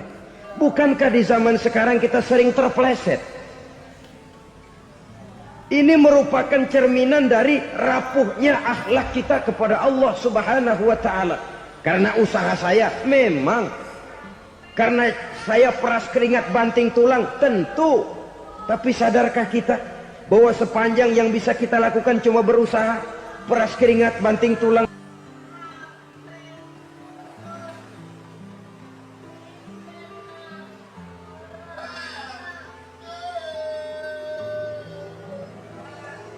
Soal rizki, soal jodoh, soal maut, kitakah yang mengatur?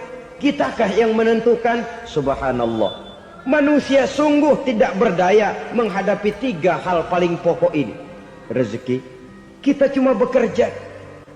Kitakah yang menentukan? Tidak. Kita berusaha saja, rezeki belum pasti dapat. Apalagi kalau kita tidak berusaha. Jangan terjebak dalam fatalisme. Belum perang udah nyerah. Emang dasar rezeki datangnya dari Tuhan, gak usah kerja, dan ntar juga kalau dia datang. Dari mana datangnya? Kerja saja belum tentu dapat rezeki, apalagi kalau tidak kerja. Yang jelas usaha perlu kepastian, itu urusan Allah. Ini akhlak kepada Allah Subhanahu wa ta'ala. Jodoh juga begitu. Kita berusaha, kita berupaya, Allah menghendaki lain jadinya. Maut juga begitu. Siapa sih yang pengen ngadepi maut? Siapa sih yang pengen mati? Siapa sih yang pengen ketemu malaikat Israel? Tidak seorang pun kalau ditanya, kecuali mereka yang putus asa ya. Kalau otaknya masih normal, mau mati mesti belakangan dulu udah dikit. Tapi yang satu itu, saudara, kalau dia sudah datang, tenaga mana yang bisa menolak? Kalau dia sudah berkunjung, kekuatan mana yang bisa menghindar? Kalau dia sudah ingin bertemu, kemana kita bisa melarikan diri? Manusia sepanjang yang dia lakukan hanya berusaha, tapi kepastian, ketentuan dari Allah Subhanahu wa ta'ala. Orang yang kufur nikmat, nutup-nutupin Allah. Dia merasa rezekinya adalah mutlak peras keringatnya, seolah-olah Allah nggak punya peranan apa-apa di situ. Oh, ini kan saya bisa rumah begini karena saya kerja keras. Oh, ini mobil saya begini saya kerja keras. Peras keringat banting tulang keras.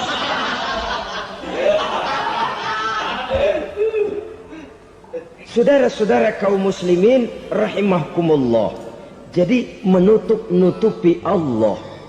Akibatnya nanti kalau dia berhasil, Allah ketutupan. Kalau dia gagal, orang lain dicaci maki, dicari kambing hitam. Nah, kambing hitam kan mahal. Karena orang sering cari-cari kambing hitam.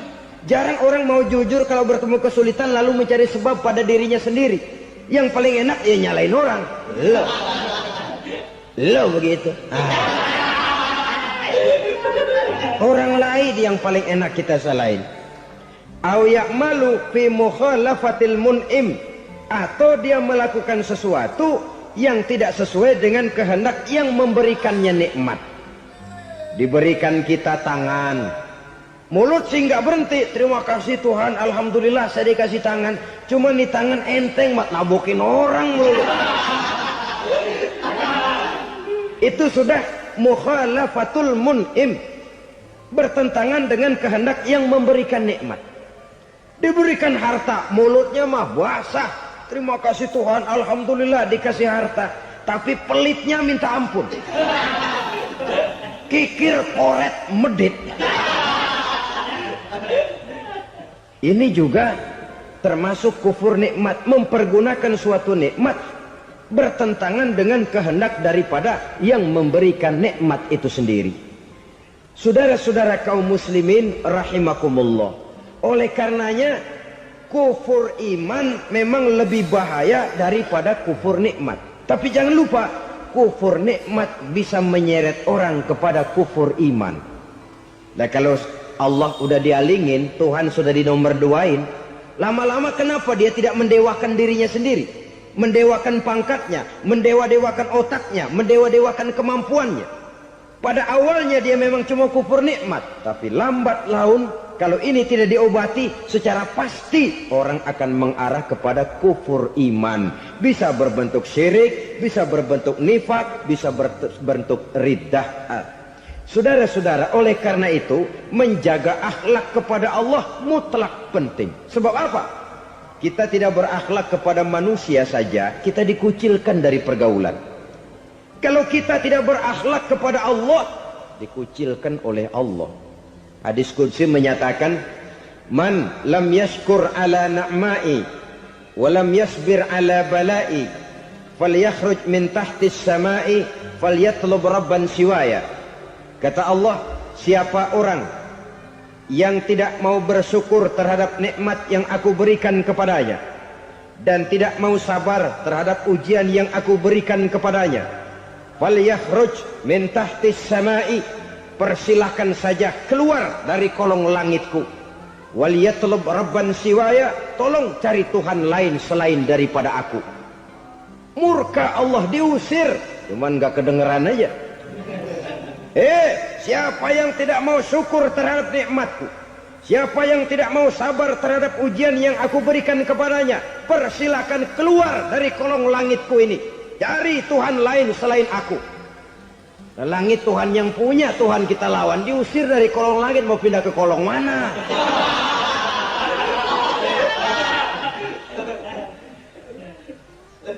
Jadi jangan merasa kufur nikmat kan enteng. Iya, kelihatannya begitu, tidak sebahaya kufur iman. Tapi kufur nikmat ini merupakan anak tangga yang kalau kita sudah mulai naik, kita akan naik terus sampai kepada tingkat di mana kita mengalami kufur iman. Kalau sudah ke sana, maka akhlak kita kepada Allah terkenalah erosi, terkena polusi, hancur akhlak kepada Allah, dan itulah sumber kesengsaraan abadi. Kalau cuma kita tidak berakhlak kepada manusia, barangkali resikonya cuma kehidupan di dunia ini. Mungkin juga ada kehidupan akhirat. Tapi kalau sudah tidak berakhlak kepada Allah, dunia akhirat kita rugi dan celaka. Maka pada kesempatan ini saya mengajak, marilah jaga baik-baik akhlak kita kepada Allah. Satu kali kita bertauhid, sampai mati kita bertauhid. Satu kali la ilaha illallah, jangan tergelincir lagi kita keluar daripada kalimat itu. Satu kali kita bertuhankan Allah, jangan bertuhan yang lain selain daripada Allah. Jangan sekutukan Allah, jangan samakan Allah dengan sesuatu, jangan mengangkat yang lain sama agungnya dengan Allah. Sebab dengan demikian kita seolah-olah sudah mengotori akhlak kita kepada Allah Subhanahu wa taala. Saudara hadirin yang saya hormati, jadi oleh karenanya akhlak kita kepada Allah merupakan basis daripada kehidupan beragama. Kalau itu sudah mulai rapuh, mulai terkena erosi dan polusi, mulai rusak, dikhawatirkan nanti nilai ibadah kita kepada Allah juga akan turut ambruk karenanya. Saudara-saudara kaum muslimin rahimakumullah, tugas yang kedua memperbaiki akhlak manusia kepada sesama manusia. Kita tahu Islam sesuai dengan namanya adalah agama damai. Maka akhlak manusia kepada sesama manusia menempati porsi yang penting dalam kehidupan beragama. Bagaimana seorang muslim bergaul, bertata krama terhadap sesama manusia. Mari kita lihat lebih jauh persoalannya. Untuk memudahkan pembicaraan dari kacamata agama, kita kelompokkan saja manusia itu dalam dua. Pertama yang seiman dan yang kedua yang tidak seiman. Yang tidak seiman itu kita sebut saja kufur atau kafir. Nah, kepada yang kafir pun kita diajarkan untuk berakhlak. Apalagi kepada yang memang nyata-nyata seiman, sekeyakinan, seakidah. Kemanapun Islam datang, ke negara manapun ia masuk, ia tidak menaburkan kerusakan. Jadi tidak benar kalau orang pernah itu menggambarkan, saking sentimennya seorang orientalis pernah menggambarkan Nabi Muhammad di tangan kirinya Quran, di tangan kanannya pedang, menggambarkan seolah-olah Islam dikembangkan dengan kekerasan. Sebenarnya tidak sama sekali. Kalaupun dalam sejarah perkembangan Islam pernah terjadi perang, maka perang dalam Islam sesungguhnya apabila kita amati sejarahnya bukan untuk memaksakan agama, karena memang agama tidak bisa dipaksakan, tetapi justru untuk mempertahankan agama dari segala macam hambatan, rintangan, hinaan dan fitnahan. Tapi kemanapun yang jelas Islam masuk, dia tidak pernah membuat kekacauan, kerusuhan ataupun penghancuran. Candi Prambanan bahkan dipugar, gereja-gereja tidak ada yang dihancurkan oleh umat Islam. Kenapa? Islam agama damai. Soal agama, soal lakum dinukum waliyadi, la ikraha fid din, qad tabayyana ar-rusdu minal ghayy. Tidak ada paksaan dalam beragama, sebab nyata yang benar dengan yang tidak benar. Belum pernah ada orang kafir masuk ke perkampungan orang Islam lalu dikejar-kejar, diteriakin kafir, kafir, sunatin.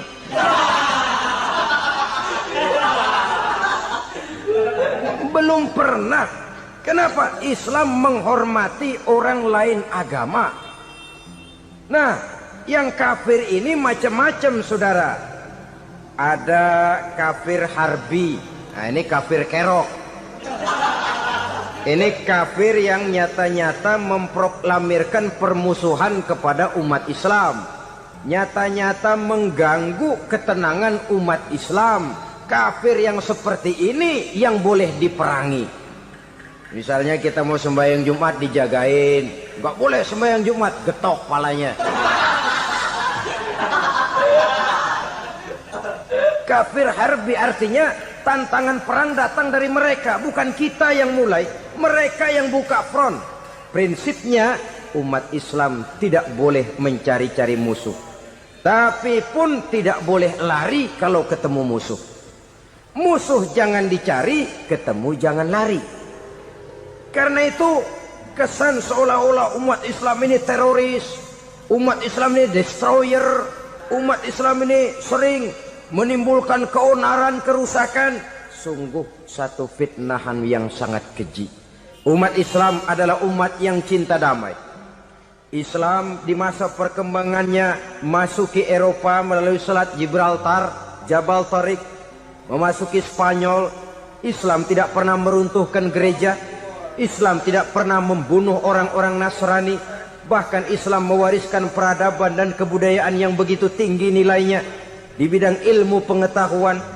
Sampai ketika itu Barat banyak mengkaji ilmu pengetahuan dari dunia Islam. Buku-buku berbahasa Arab diterjemahkan ke bahasa Yunani, dipelajari oleh para cendekiawan di negeri Barat sana. Mereka mengambil manfaat yang banyak dari masuknya Islam ke Eropa. Sementara gereja tetap berdiri dengan megahnya. Kuil-kuil tempat peribadatan tidak satupun yang diusik-usik. Kenapa? Islam agama yang cinta damai. Asal dia tidak diganggu, asal kehormatannya tidak dihinakan. Jadi kafir harbi, kafir yang nyata-nyata nantang perang, ngajak berkelahi. Itu kafir yang nyari penyakit. Kafir harbi ini boleh diperangi dengan catatan mereka yang memang mulai.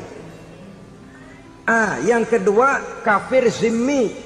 Kafir zimmi, kafir yang hidup di tengah mayoritas muslim, tapi mereka mau hidup dengan aman, damai, tenang.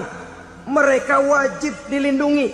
Bahkan Nabi pernah memberikan satu jaminan, man azazimmiyan faqad azani. Siapa yang mengganggu orang kafir zimmi sama saja dengan mengganggu saya. Kehormatannya dijaga, harta bendanya dilindungi, anak istrinya pun dilindungi. Dan ini jadi kenyataan. Saudara bisa lihat di negara-negara yang mayoritas penduduknya beragama Islam, orang-orang kafir di luar Islam hidup dengan tenang, aman, damai. Di Saudi Arabia, di luar tanah haram, di luar Mekah dan Madinah, banyak orang-orang kafir mencari nafkah. Mereka tenang, aman, dilindungi undang-undang. Begitu di Mesir, begitu di negara Indonesia yang berdasarkan Pancasila ini. Kehidupan beragama menimbulkan gairah, rukun, tenang, aman, damai, sepanjang tidak saling ganggu, tidak saling usik, menghargai orang yang sudah beragama, tidak menjadikan penganut suatu agama sebagai sasaran dari dakwah agama lainnya. Saudara-saudara kaum muslimin rahimakumullah. Jadi memang oleh Al-Quran kita dianjurkan asyidda 'alal kuffar ruhama bainahum. Tegas kepada orang kafir, kasih sayang kepada sesama muslim. Tapi tegas bukanlah berarti marah-marahan, bukan berarti musuh-musuhan, bukan ngajaki perang. Tegas dalam arti punya garis tentang kehidupan beragama, lakum dinukum waliyadin. Soal kehidupan sosial, mari kerjasama. Bangun jalan, ayo rame-rame. Siskamling, mari bebarengan. Bikin puskesmas, mari sama-sama. Tapi kalau sudah soal agama, itu tidak perlu ada toleransi agama. Yang perlu toleransi antar umat beragama. Kalau umatnya mau kerjasama silakan, tapi tidak menyangkut soal ibadah. Jangan kerjasama di bidang ibadah. Itu kerjasama yang salah pasang, saudara-saudara. Sehingga dengan demikian toleransi adalah menyangkut kehidupan antar umat beragama. Sedangkan agama sendiri punya kapling yang nyata. Sehingga dengan demikian tegas kepada orang kafir dalam arti kita punya satu kepribadian. Tidak ngambang. Enggak, lalu kalau ditanya orang, sebenarnya agama lu apa sih? Gua mah gimana musimnya aja. Agama pakai musim kayak rambutan. Akhirnya ya begitu, musim-musiman. Ke masjid kelihatan, ke gereja hayo, ke candi nongol, ke apa? Bingung malaikat bagaimana nyatetnya nih bocah ini. Di mana aja ada. Kita punya satu kepribadian. Saya muslim dan garis saya ini, lakum dinukum waliyadin. Bagi Tuhan persilakan agama Tuhan, bagi kami agama kami. Kami hormati Tuhan, Tuhan hormat kepada kami. Tapi soal agama, kaplingnya jelas. Kerjasama, mari urusan muamalah, bidang sosial. Yuk kita siskamling sama-sama dengan orang lain agama. Mari jaga kerukunan, kesatuan, persatuan, kekompakan. Perbaiki jalan yang rusak, mari sama-sama. Mendandani jembatan yang runtuh, mari sama-sama. Tapi sembahyang, kaplingnya lain-lain. Sebab Nabi juga dulu pernah ditawarkan begitu loh sama kafir jahiliyah dulu, Quraisy itu. Sudah Muhammad, sekarang begini saja, kita join aja daripada marah-marahan. Hari ini saya menyembah Tuhanmu Allah. Besok gantian kamu menyembah Tuhan kita Latta, Uzza, Manat dan Hubal. Turun, qul ya ayyuhal kafirun la a'budu ma ta'budun. Soal ibadah kaplingnya jelas, tidak boleh dicampur adukkan. Sebab kalau tidak, kita akan mulai kehilangan identitas diri. Dan disitulah krisis kehidupan keyakinan beragama dimulai. Dari krisis identitas. Hujan gede kan mulainya gerimis dulu. Di mana-mana ya gerimis dulu. Gerimis makin lama makin gede. Kita akan mulai dengan kehilangan identitas diri. Dari sana nanti kita malu mengakui keislaman kita. Kalau orang Islam malu mengakui keislamannya, ini kan ironi, menyedihkan. Ngakui Islamnya saja malu, menonjolkan keislamannya malu. Tidak ada rasa bangga beragama. Padahal ini modal dasar. Hanyalah dengan rasa bangga beragama kita lalu konsekuen. Bukan bangga yang tidak konsekuen. Wah, pokoknya kan gua kan Islam. Agama yang paling benar. Tapi hidupnya sendiri jauh dari tuntunan Islam. Itu bangga yang tidak beralasan. Bangga yang tidak perlu dibanggakan sebenarnya. Kebanggaan yang membuat kita konsekuen dan dekat dengan kehidupan beragama. Jadi dengan demikian saudara-saudara, kepada non-muslim kita juga harus berakhlak. Bukankah ini sudah dicontohkan oleh Rasul? Bagaimana beliau disambiti orang di Taif, yang menyambiti malah didoakan. Bagaimana Suraqah mau membunuh beliau, malah Suraqah didoakan. Bagaimana Abu Jahal dan Abu Lahab saking mangkalnya. Ini Abu Jahal pernah gali lubang di kamarnya sendiri, di depan tempat tidurnya. Setelah dia gali lubang, ditutupin pakai keraras korma. Lalu dia tarik selimut, belagak meriang. Dia pesan pesuruhnya, bilangin Muhammad encangnya meriang. Pamannya sakit, minta ditengokin. Nabi dengan segala husnuzonnya berangkat nengokin. Abu Jahal dari balik selimut ngintip. Itu dia Muhammad, itu dia tuh. Dia tuh masuk Dani, masuk. Mulai dia jalan, senang Abu Jahal. Terus. Begitu ke pelosok, masuk ke lubang, gue pendem terus lalu. Memang niatnya mau mencelakakan Nabi. Sudah tinggal beberapa langkah lagi Nabi akan berjalan ke arah lubang itu. Malaikat Jibril ngasih tahu, Muhammad, Abu Jahal pamanmu cuma pura-pura sakit. Di depan tempat tidur itu ada lubang sudah dia gali untuk menjerumuskan kamu. Sudah balik pulang. Balik badan Nabi. Sudah hampir mau melangkah, kakinya malah muter pulang. Abu Jahal yang lihat Nabi sudah hampir jatuh nggak jadi, balik pulang. Lupa kalau lagi sakit. Udah Muhammad buruan sini. Ke pintu dia kejar. Dia lupa sama lubang yang dia gali. Begitu dia kejar, dia yang ke pelosok masuk ke dalamnya. Sejak saat itu ada pepatah, man hafara hufratan waqa'a fiha. Siapa yang suka nggali lubang, dia sendiri bakal terpelosok ke dalamnya. Jatuh dia ke lubang yang dia gali. Padahal ya paling banter 2 atau 3 meter paling dalam. Dari dalam lubang itu dia teriak-teriak, Muhammad, tolongin, pamanmu kecebur. Kasih tahu Muhammad, kasih tahu, datang lagi lah pesuruhnya. Muhammad, pamanmu Abu Jahal kecebur, minta tolong diangkatin. Sudah diulur tambang, habis sambung lagi, nggak bisa sampai. Masa iya, cuma kamu yang bisa nolong. Apa yang dilakukan Nabi? Balik mau nolongin. Akhlak. Kita kalau ada orang gali lubang buat nyeburin kita, dia sendiri yang kecebur. Gorok gua kagak lemin loh. Mati sekalian dah. Nabi mah enggak, balik nolongin tuh Abu Jahal.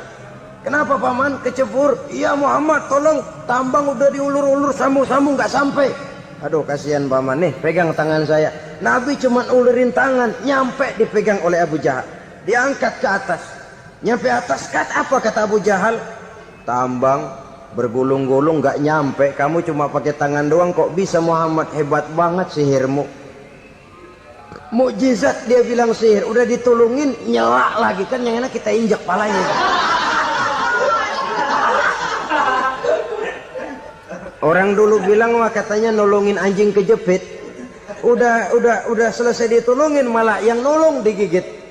Saudara hadirin yang saya hormati, kepada orang-orang kafir kita harus berakhlak, menghormati mereka, tidak memaksakan satu keyakinan dalam batas-batas yang ditolerir oleh agama, yaitu pada masalah-masalah sosial dan muamalah. Itu kepada non-muslim, apalagi kepada sesama muslim. Baik akhlak kepada orang tua, akhlak kepada guru, akhlak kepada jiran atau tetangga, itu semua termasuk dalam akhlak kepada sesama manusia. Akhlak kita kepada orang tua, kadang-kadang kita orang timur ini ketularan orang barat. Engkongnya dianggap CS. Salaman main kedet aja, halo kong. Engkongnya bahalo di bengong. Saudara-saudara kaum muslimin rahimakumullah, akhlak yang tua kepada yang muda, akhlak yang muda kepada yang tua, kepada jiran dan tetangga, kepada sanak famili dan handai tolan, pendeknya kepada sesama muslim. Tetangga ada haknya, ada hak tetangga yang kalau kita berakhlak itu harus dipenuhi. Contoh kecil, kalau saya beli radio, itu saya dong boleh berpikir, ini radio saya beli pakai uang saya setel di rumah saya, sekeras-kerasnya ada apa sama orang lain? Radio gua, yang beli gua pakai duit gua, gue setel di rumah gue, ada urusan apa sama orang lain? Itu kalau menurut saya. Tapi tetangga sebelah saya kan bisa juga ngomong begitu. Mata gue, yang ngantuk gue tidur di rumah gue, kenapa suara radio lu masuk kemari? Ketika itulah lalu kebebasan saya nyetel radio dibatasi oleh kebebasan tetangga saya yang mau tidur. Ini sudah akhlak namanya. Umpamanya lagi ada Nabi ajarkan, iza tobakhta maraqatan fa'akthir ma'aha wa ta'ahad jiranaka. Kalau kamu masak sayur, banyakin kuahnya, bagiin tetangga kamu. Bukan bagiannya itu yang jadi soal, tapi akhlak kepada tetangga. Udah tahu tetangganya kelaparan, diseksa, goreng ikan asin, se-RW baunya ngayap, kembang kempis orang nungguin. Saudara hadirin ma'asyiral muslimin rahimakumullah. Jadi dengan demikian, kalau sudah kembali kepada orang-orang yang nilai imannya sama dengan kita, apapun organisasinya, apapun baju yang mereka pakai, kaos yang mereka pakai, jaket yang mereka pakai, kalau sudah seakidah, seiman, jaga akhlak kita. Pendapat boleh berbeda, kaos boleh tidak sama, jaket boleh beraneka warna, bendera boleh beragam-ragam, tapi ukhuwah Islamiyah ini utamakan. Adalah lebih baik mencari persamaan dalam kehidupan dan bukan memperbesar perbedaan. Hanyalah dengan mengembangkan nilai-nilai akhlak semacam ini, toleransi tidak hanya diperlukan kepada yang non-muslim, kepada sesama muslim pun toleransi. Artinya apa? Jangan memponis amalan orang lain. Yang usoli, yang tidak usoli, berjalanlah menurut keyakinannya masing-masing. Jangan lalu memponis, itu namanya nggak toleransi. Kamu nggak pakai usoli ya? Enggak. Brengsek. Kamu pakai usoli ya? Iya. Bidah. Lah dua-duanya kagak yang bener. Kalau yang sembahyang kagak bener, bagaimana yang kagak sembahyang? Apa itu yang bener? Toleransi, setuju dengan perbedaan pendapat, jangan memponis amalan orang lain. Karena kita hanya beramal, hak menerima adalah Allah Subhanahu wa ta'ala. Jangan sebentar-bentar mencap bidah dolalah, finnar, neraka. Kayaknya neraka kapling orang tuanya kali. Gampang bener masukin orang ke neraka. Kita kadang-kadang bisa toleransi dengan orang luar, tapi kepada sesama muslim toleransi tidak sanggup kita adakan. Mengklaim merasa kita yang benar, orang lain salah semua, itu tidak toleransi namanya. Mentang-mentang jadi ustadz, nih satu-satunya ustadz di sini ya, Semuanya mesti ngaji kemari. Kalau nggak ngaji kemari Islamnya kurang tapi bener. Toleransi. Saudara-saudara kaum muslimin rahimakumullah, lapang dada menghargai orang yang berbeda pendapat, apalagi kalau perbedaan pendapat itu menyangkut hal-hal yang tidak prinsipil, menyangkut hal-hal yang sekunder dalam kehidupan beragama, menyangkut masalah-masalah yang dalam bahasa fikih disebut soal-soal furu'iyah. Tidak usah menyebabkan kita bersih tegang. Kepala sama hitam pendapat boleh berbeda dan halal. Bahkan Nabi mengatakan ikhtilafu ummati rahmatun. Perbedaan pendapat di kalangan umatku bahkan menjadi rahmah, sepanjang perbedaan pendapat itu diiringi dengan rasa toleransi. Tapi kalau sudah main baku hantam, main klaim, memponis orang lain, akhirnya timbullah keretakan. Jangan heran kadang-kadang satu masjid dua kelir. Ya soal kelir boleh kelar-kelir, boleh kelar-kelir. Tapi kalau harus terlalu mencolok menyebabkan timbulnya keretakan, saya kira yang akan turun bukan lagi rahmah tapi bala. Bala akan menimpa kita, jatuh kita menjadi umat yang lemah. Oleh karena di antara kita sendiri, sesama kita tidak pandai bertoleransi, tidak lapang dada. Ada anak muda kelihatannya mau majuan dikit, yang tua curiga. Nah, kalau dia maju pasaran gua bangkrut dong nih. Lalu ditekan tuh anak ditekan melejit. Kadang-kadang yang tua maksudnya baik, mau memelihara, yang muda salah terima. Kan tua kejemur. Dari dulu sampai sekarang gitu-gitu doang. Anak kemajuannya. Padahal yang tua barangkali maksudnya juga baik, mau memelihara. Sebenarnya kalau kita bisa mencoba mencari titik temu dengan alur komunikasi, tidak merasa diri yang paling benar, tapi toleransi, boyak menerima pendapat orang lain, setidaknya mau mendengar omongan orang. Yang susah kalau udah kena penyakit nggak mau ngerti omongan orang, nggak mau nerima pendapat orang. Kodok di kolong tempayan, cukeng kayu asem, asal ijo udah ijo aja ijo dah. Nggak ngerti omongan orang, yang kayak begini yang orang jadi kesandung. Oleh karena itu saudara-saudara, alangkah nikmatnya kehidupan ini apabila kita menyadari kita ini ummatan wahidah, satu umat yang satu, yang diikat dengan akidah. Kalau kepada yang non muslim saja kita diajarkan untuk berakhlak, apatah lagi kepada yang seiman, seakidah, sekeyakinan. Wajarkah perbedaan pendapat yang kecil-kecil lalu menyebabkan kita bertolak belakang, cerai-berai, centang perenang? Bila bertemu di jalan yang satu menyisih ke kiri, yang lain menyingkir ke kanan. Kalaupun juga bercampur di tengah kumpulan orang banyak, persis air dengan minyak. Yang atu melengos, yang atu madep mojok. Orang lain senyum, dia mau pada manyun. Saudara-saudara kaum muslimin rahimakumullah, realita ini walaupun tidak enak, pahit, tapi masih hidup di sebagian masyarakat kita. Ini yang perlu kita atasi. Soal toleransi kepada orang lain, sejarah sudah membuktikan.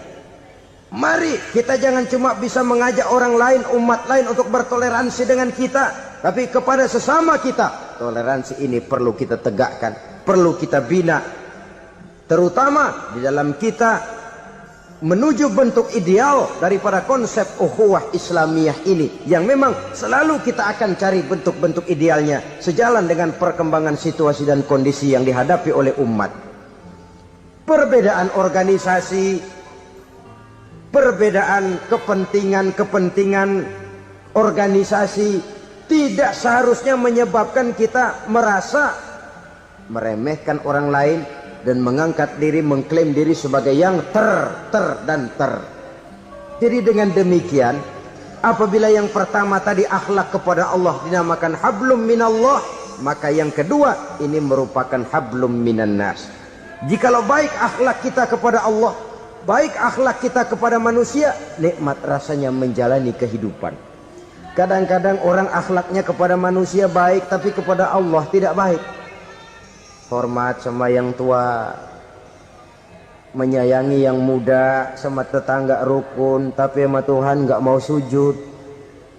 Ini baik kepada manusia, tapi tidak berakhlak kepada Allah.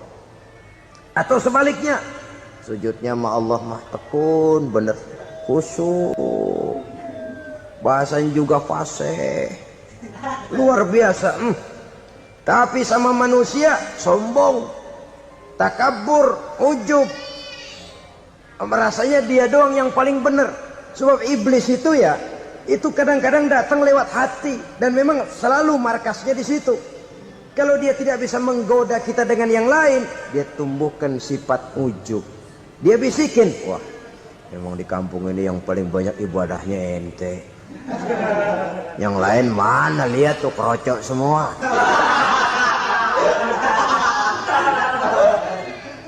Lalu di hati orang itu tertanam sifat iya ya. Nah, tatkala iya ya, dia sudah terkena serangan iblis. Akhirnya apa? Orang lain diremehin. Asalnya kagak mau sembahyang aja diajak salaman udah najis aja dah. Ketemu juga mukanya ditekuk 4.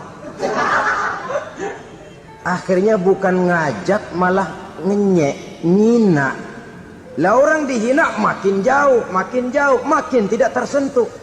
Bukan cara itu yang diajarkan oleh Rasul. Bahwa orang tidak mau sholat, tugas kita mengajak. Soal dia tidak sholat, ya itu dosa dia kepada Allah. Saudara-saudara kaum muslimin, ujub disuntikkan oleh iblis ke dalam hati kita. Sujudnya kepada Allah benar, tapi akhlaknya kepada sesama manusia, merasa paling benar sendirian, merasa orang lain salah semua. Pokoknya kalau di luar lingkungannya udah kagak bener aja udah bahaya. Saudara-saudara, ini juga penyakit yang disuntikan oleh iblis. Sebab iblis itu tipu dayanya luar biasa, strateginya lihai. Makin tinggi kualitas iman, ya makin berat upaya iblis untuk menjerumuskan kita. Karenanya saya mengajak, marilah kita bertoleransi. Baik kepada non-muslim, lebih-lebih lagi kepada sesama muslim yang kebetulan berbeda baju, berbeda kaos, berbeda organisasi, lain bendera yang dibawanya. Tapi toleransi mari kita canangkan. Kita terikat oleh ukhuwah Islamiyah. 2. Yang ketiga, akhlak manusia kepada makhluk Allah lainnya di luar manusia. Saudara-saudara, dengan berakhlak kepada Allah, berakhlak kepada sesama manusia, berakhlak kepada makhluk Allah di luar manusia, baik flora maupun fauna, maka mudah-mudahan akan terciptalah satu ekosistem, satu lingkungan hidup yang membuat kita nikmat menjalani kehidupan ini. Inilah saja yang kita bicarakan pada pertemuan kali ini. Marilah kita membina nilai-nilai akhlak walaupun berat tantangannya. Sungguh lebih baik rakyat rendah yang berakhlak tinggi daripada pejabat tinggi yang berakhlak rendah. Karena nilai manusia pada akhirnya ditentukan oleh akhlaknya itu. Usikum wa nafsi